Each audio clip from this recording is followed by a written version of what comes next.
願恩惠平安從我哋嘅父上帝並主耶穌基督歸於你們。唔知大家有冇睇過灰姑娘呢個嘅迪士尼嘅卡通或者呢一個嘅電影呢？裏面有幾個好重要嘅人物，第一個一定係灰姑娘啦，另外就係佢嘅繼母，仲有兩位嘅家姐。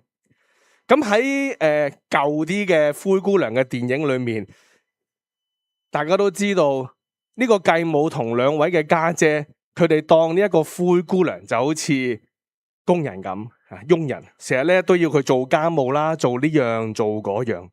咁喺1950幾年嘅時候啊，大概冇記錯，嗰套電影有句對白係同我哋今日嘅福音書裏面好似嘅。當時咧有一位叫做神仙或者叫仙女教母講出嚟嘅，呢個人咧佢係灰姑娘嘅守護者，後來就用魔法去幫灰姑娘去參加呢個舞會。當時呢一位嘅仙女教母喺旁白裏面就話啦，公平起見他們即係兩位嘅家姐啦，都有分一啲食物俾佢嘅，不過只係桌上掉下來嘅碎屑。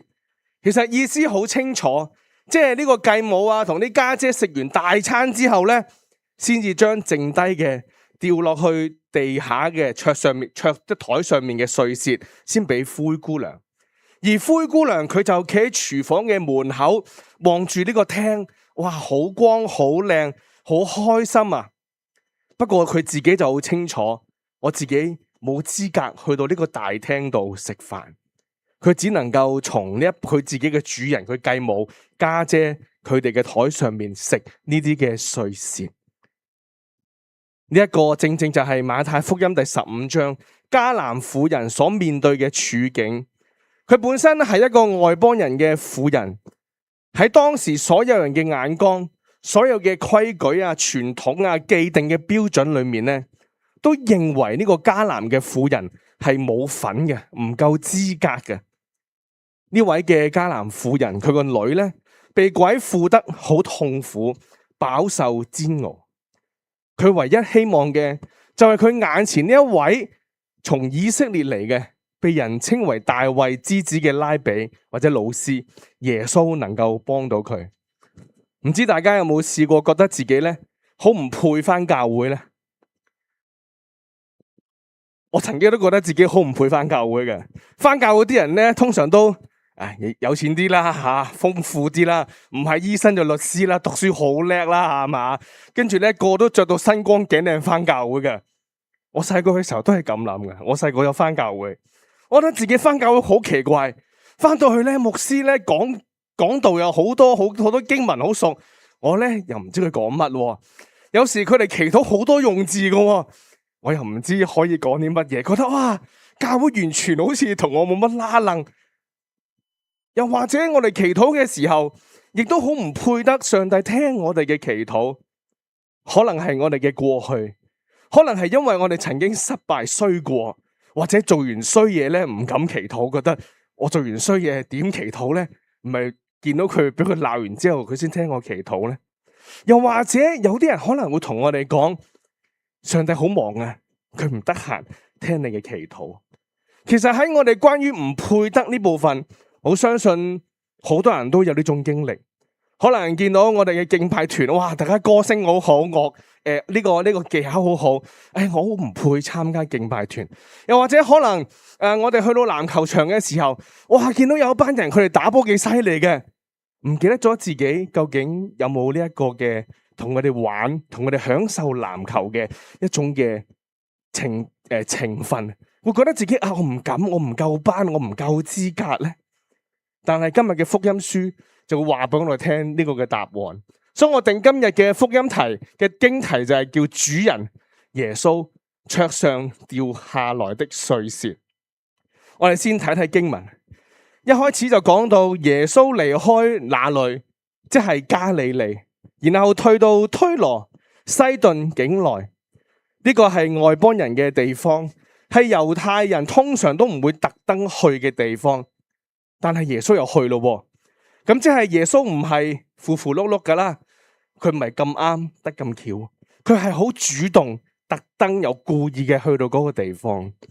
耶穌嘅腳步所行嘅地方，往往比我哋預期嘅更加遠、更加廣闊。喺我哋今日姊妹幫我哋讀嘅引題嘅以賽亞書56章裏面，其中有節嘅經文就話啦：我的救恩臨近，我的公義將要顯現。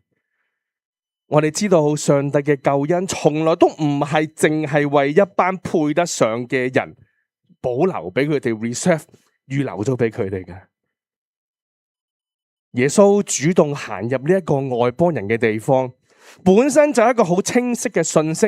佢想話俾我哋知道，原來佢嘅恩典嘅廣闊高深，遠遠係超過當時人類所劃定嘅任何框架或者界線。喺呢個時候，呢一位迦南婦人出現啦。經文咁樣記載啦，佢喊道：主啊，大衛之子，可憐我，我女兒被鬼纏得很苦。我哋一齊睇下，佢第一句說話係講啲咩？佢唔係話老師，你幫下我啦，阿媽幫我啦，我搞唔掂啦。佢唔係只係稱耶穌為拉比或者醫生，佢直接稱呼耶穌為主，然後又稱呼耶穌為大衛之子。原來呢兩個嘅稱呼啦，就係以色列人對彌賽亞即係基督救主專屬嘅稱號。所以真正嘅信心唔係靠人自己感覺 feel good， 唔係自己覺得夠虔誠，亦都唔係靠自己先證明自己配得。真正嘅信心係將我哋嘅盼望完全放喺呢位耶穌嘅身上。首先承認耶穌係邊一位呢？呢位嘅婦人第一句嘅說話已經就將佢嘅信心完全流露咗出嚟。佢相信佢眼前呢一位係上帝所應許嘅彌賽亞，係有絕對嘅權柄，有無限憐憫嘅主耶穌。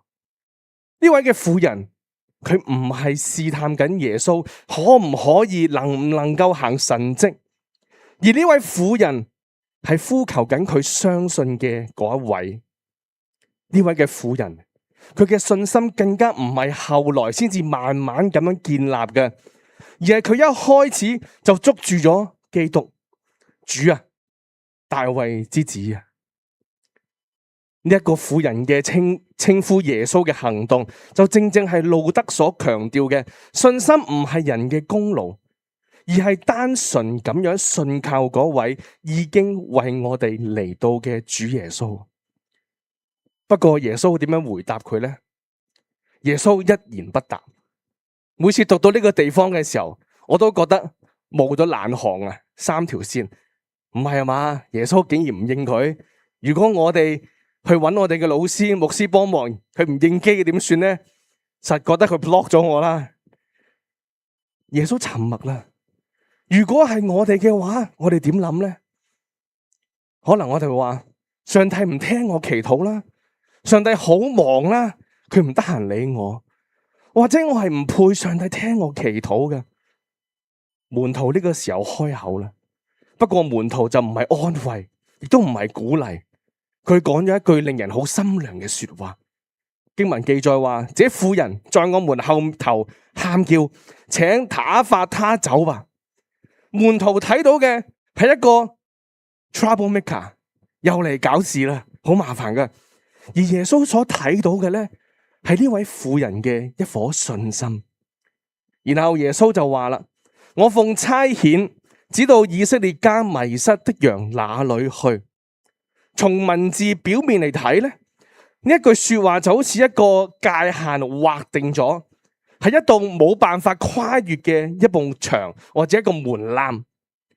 但喺信仰嘅深處，我哋知道有一樣嘢，上帝嘅說話有時就好似塊鏡咁，先讓我哋睇清楚我哋而家當下嘅處境。不過呢個嘅處境從來都唔係終點，往往係信心被喚醒嘅起點，係恩典用更大嘅力量湧流出嚟之前嗰下嘅靜默，讓人先感受到需要，然後讓上帝嘅恩典用更大嘅方式湧現。呢個係上帝工作嘅節奏。我記得上個星期喺教會喺閉堂聽到姊妹嘅見證，佢話佢為咗自己嘅住處祈禱咗3年。如果喺3年裏面上帝靜默，然後佢不斷怪責自己，或者好多負面嘅影響自己嘅心情嘅話，到最後可能會放棄。就算放棄，可能上帝都會有恩典去保護佢。但係中間嘅過程，就讓佢體會，我相信讓到我哋能夠體會到，原來上帝係一位嘅供應者，然後去讓我哋經歷到佢奇妙嘅恩典。所以耶穌嘅沉默，佢唔係冷漠，人可能係；耶穌嘅說話唔係最終嘅拒絕，人可能係。耶穌企喺嗰度，從來都冇轉身離開。耶穌喺度等緊信心發出佢最響亮嘅聲音。以賽亞書嗰句我的救恩臨近呢個預言啊，喺耶穌呢個時候，正正就係一步一步咁應驗。沉默唔係上帝缺席嘅記號，其實沉默有時候係上帝恩典嘅醞釀，喺度凝聚緊力量，一個我哋唔能夠明白嘅空間。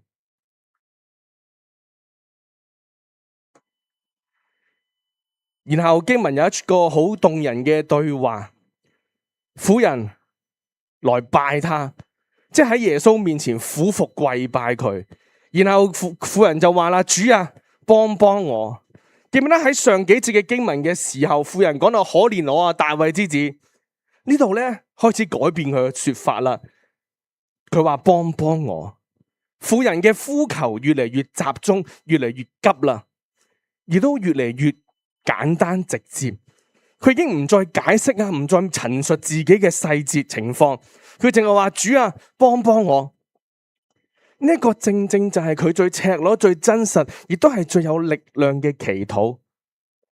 當我學會呢一個祈禱嘅時候，我就知道唔需要長篇大論宗教嘅文字啦。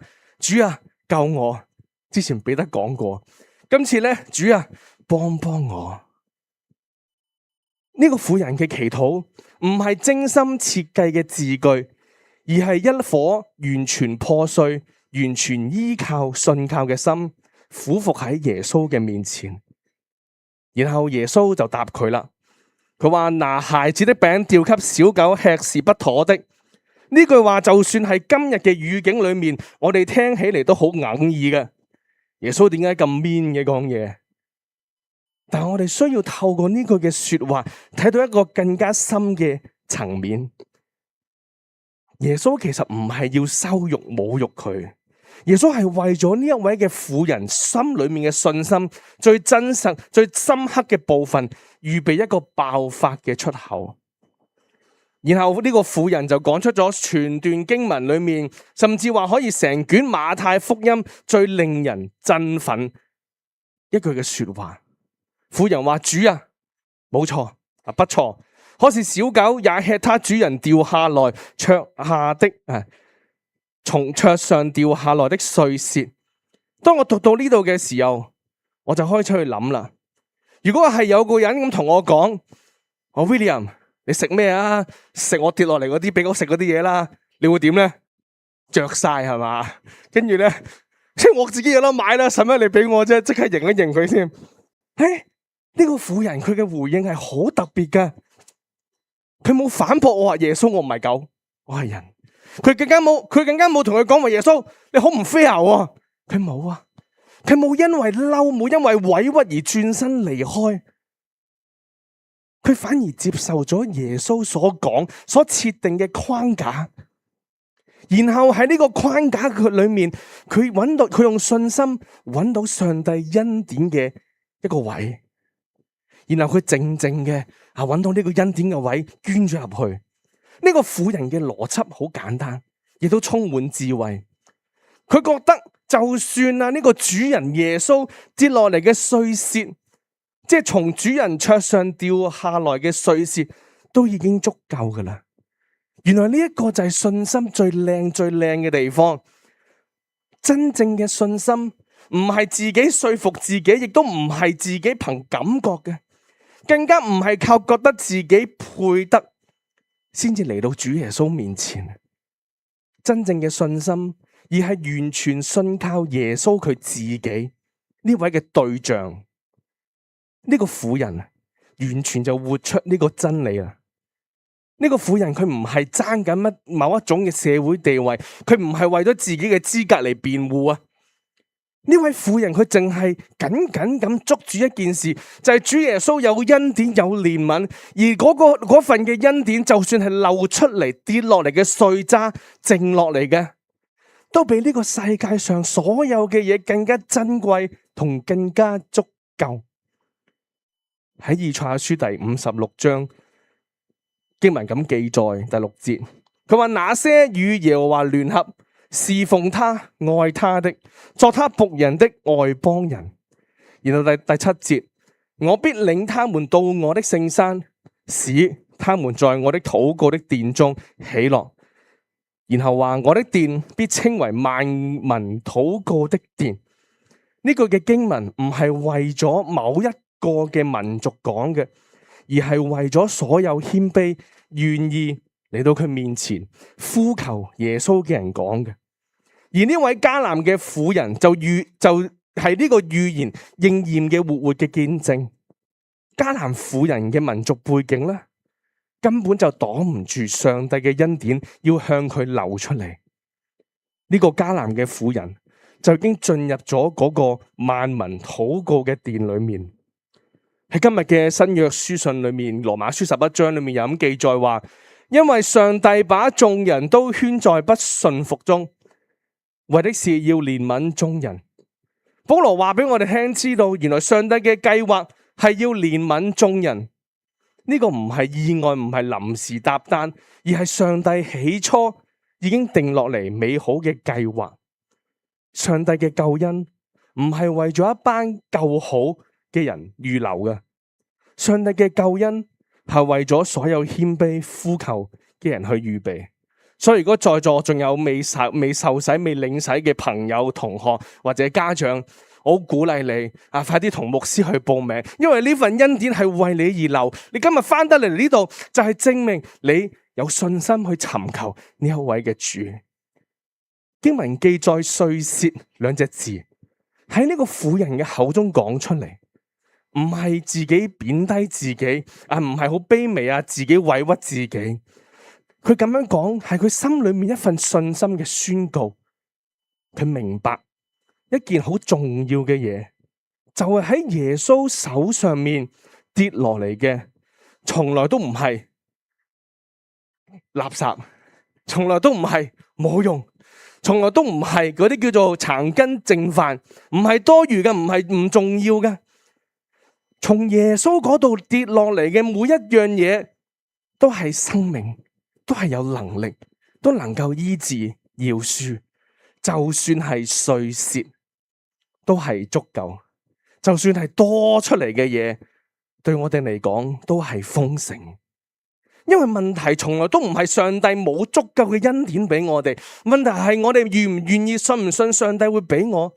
我哋願唔願意打開我哋雙手接受呢一份嘅恩典呢？呢一位嘅婦人，佢選擇咗伸手。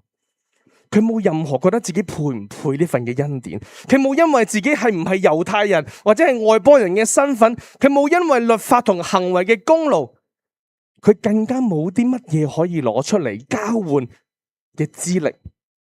呢位嘅婦人手上兩手空空如也，但係佢有一件事就係信心。佢相信從耶穌呢個主人跌落張台跌落嚟嘅碎屑就已經好夠啦，唔係因為碎屑本身有幾大，係呢個碎屑嘅主人係邊個？從基督嚟講，哪怕只係多咗出嚟嘅，都會帶住上帝佢自己全部嘅憐憫、權柄同埋醫治。呢個就係真正信心嘅本質。信心唔係人能夠攞啲乜嘢去換上帝嘅恩典，反過嚟，係我哋空手嚟到上帝嘅面前，單純信靠耶穌所賜嘅嘢已經足夠。呢個婦人佢唔係靠自己嘅資格得到醫治，而係靠住信靠嗰位願意連碎屑都賜落嚟嘅主耶穌。今日唔知我哋願唔願意相信呢？我哋唔需要先將自己整理好好，我哋唔需要將自己達到某個標準，我哋只需要好似呢一位嘅婦人一樣，帶住我哋嘅需要，帶住我哋嘅迫切，俯伏喺耶穌面前，同耶穌講：主啊，幫幫我。然後打開你嘅手，領受接受上帝嘅恩典。然後耶穌繼續回應啦。耶穌回答佢話：婦人，你的信心很大，照你所要的成全你吧。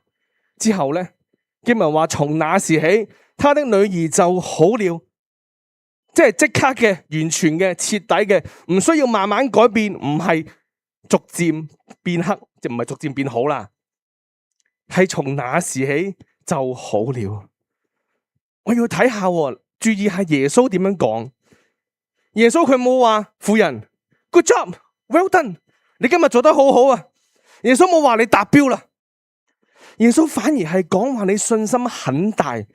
原來信心唔係一種表現，唔係一場成就，信心係一雙打開咗嘅手，讓恩典傾流喺我哋嘅生命裏面。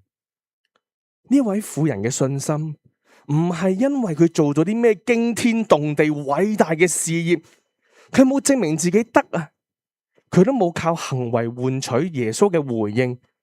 佢嘅信心之被主稱為很大呢，係因為佢從來都冇放棄過耶穌，冇放開啊，唔制啊，繼續追住佢。喺主耶穌沉默嘅時候，佢冇行開啦。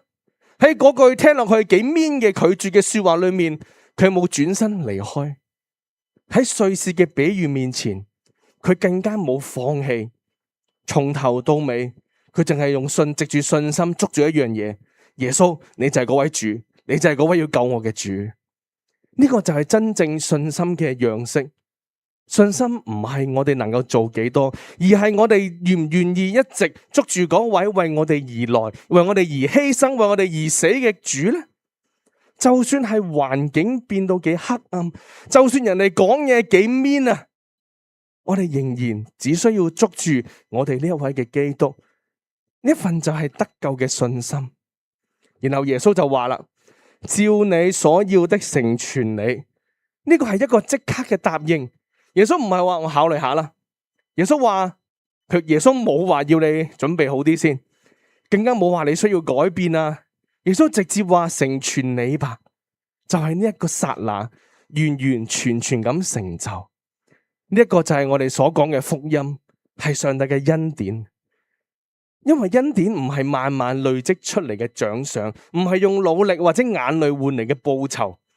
上帝嘅恩典，上帝嘅愛，係喺我哋嘅信心輕輕觸碰到耶穌嘅時候，然後我哋就會被傾倒出嚟。羅馬書第11章第29節有句咁嘅說話：上帝的恩賜和選召是不會撤回的。上帝對呢位婦人嘅憐憫唔係臨時嘅，唔係搭單，唔係一次性破例嘅。呢一個係耶穌從一開始就為咗婦人預備嘅恩典。婦人嘅信心，直到藉住呢個信心打開咗領受恩典嘅呢道門。然後保羅喺羅馬書11章第32節就咁記載，佢話因為上帝把眾人都圈在不信服中，為的是要憐憫眾人。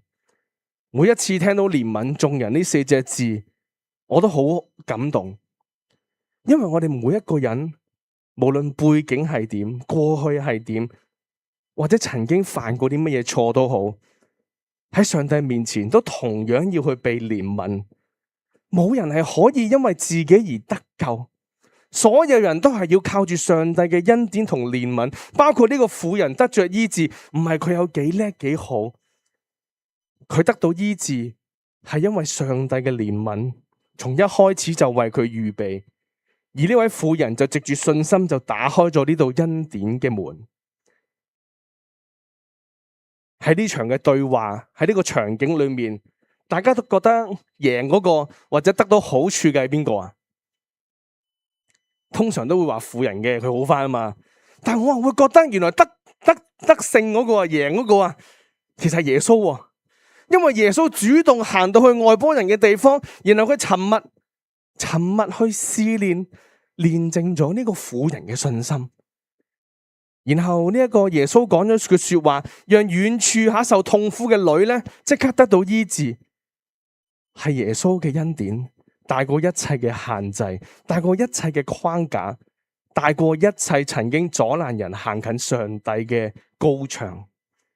今日可能在座嘅每一位，包括我自己，可能都會帶住自己好似經文呢個女兒痛苦、患難、困難嚟到當中，可能係一個讓我哋夜晚瞓唔到覺嘅難題，可能係我哋啲年青人或者家庭有啲好心碎嘅關係，又或者可能係一個令我哋好絕望嘅處境，一個我哋已經禱告咗好耐，但係未見到答案嘅嘢。但係今日耶穌想邀請，同佢對嗰個婦人嘅邀請同一樣，繼續去呼求啦，唔好放開，因為佢嘅恩典喺路上。今日我哋每一個人其實都坐喺耶穌張台嘅側跟，呢個唔係一個排他嘅，即係唔要其他人嘅桌一張台，呢個係為所有謙卑願意尋求耶穌嘅一張台。以賽亞書記唔記得佢講過，佢話我的殿必稱為萬民禱告的殿。今日呢度呢個殿嘅門係為我哋敞開，就係呢一剎那，就係呢一度。從耶穌桌上面掉落嚟嘅碎屑咧，從來都唔係剩低嘅嘢咁簡單，從來都唔係將就得過且過就算。從耶穌嘅恩典，就算跌落嚟少少都好啦，都係生命、醫治、赦免、饒恕，嗰個係能夠同上帝徹底和好。因為從耶穌嚟講，每一份嘅恩典恩賜都係完全嘅，係足夠嘅，係豐盛嘅。所以我哋唔需要去諗下自己我配唔配唔需要諗到呢一個咁嘅感覺去到上帝嘅面前。但願我哋可以好似呢位婦人咁，簡單嘅俯伏喺呢位耶穌嘅面前，同佢講：主啊，幫我啦！然後打開我哋雙手，領受從呢位主人桌上面流落嚟嘅恩典，然後佢會照我哋所求嘅成全我哋。但願呢句說話亦都成為我哋今日喺心裏面嘅一句說話，讓我哋一同低頭禱告。賜俾人愛嘅天父，我哋感謝你，感謝你藉住你嘅說話，再一次提醒我哋，你嘅愛，你嘅恩典係為每一個謙卑呼求你嘅人預備。喺呢個剎那，我哋每個人心裏面都可能會帶住自己嘅需要重擔禱告，求你幫助我哋，讓好似呢位婦人咁，唔放棄，唔退縮，藉住信心嘅緊緊捉住你。求你幫我哋記得，從你而嚟嘅永遠都足夠。奉我主耶穌基督嘅名禱告，阿門。